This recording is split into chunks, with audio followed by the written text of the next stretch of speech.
Good on everybody. This is Eric from GetGolfing.com. You're probably wondering right now, what am I wearing on my wrist? And this is the new hack motion sensor that has come out. Besides that, we're going to be discussing how you can use this to improve your golf game.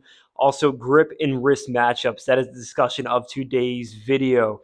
You ever see those videos online of all these golf instructors talking about to get your lead wrist into this flex point at the top?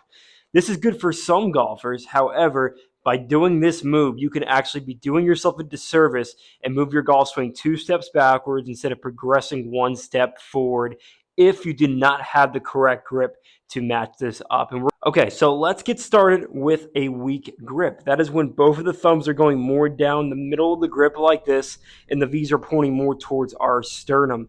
By starting out at a weak club face angle like this, if our wrist angle remains neutral or even a little bit weak in this direction, this is a recipe for us to block it out to the right or even have a little bit of an over-the-top motion due to that excessively weak club face at the top. Remember, with a 7-iron, about 75% of your start line is dictated by this club face angle, and with that driver right there, 90% of where that ball strikes the face is going to dictate how it goes and what direction it goes also. So we must have club face control by proper wrist angles and determining that by our proper grip.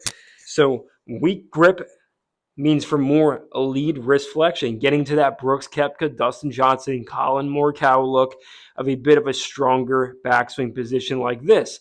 From here, you can turn easily into the golf shot. It will shallow. It will actually allow you to square up that face through impact. However, a lot of golfers, especially older golfers, this is a very uncomfortable motion to get into.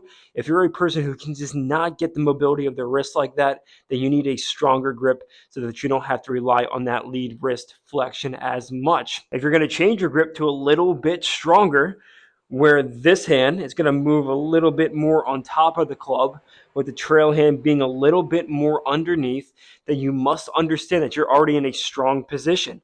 From here, if you get in a more bowed position with a strong grip, that club face is going to come in completely hooded and shut. So we do not want to do that. Instead, you want to favor a backswing position that's either a little bit more neutral or slightly cupped and extended, like a Webb Simpson backswing position here.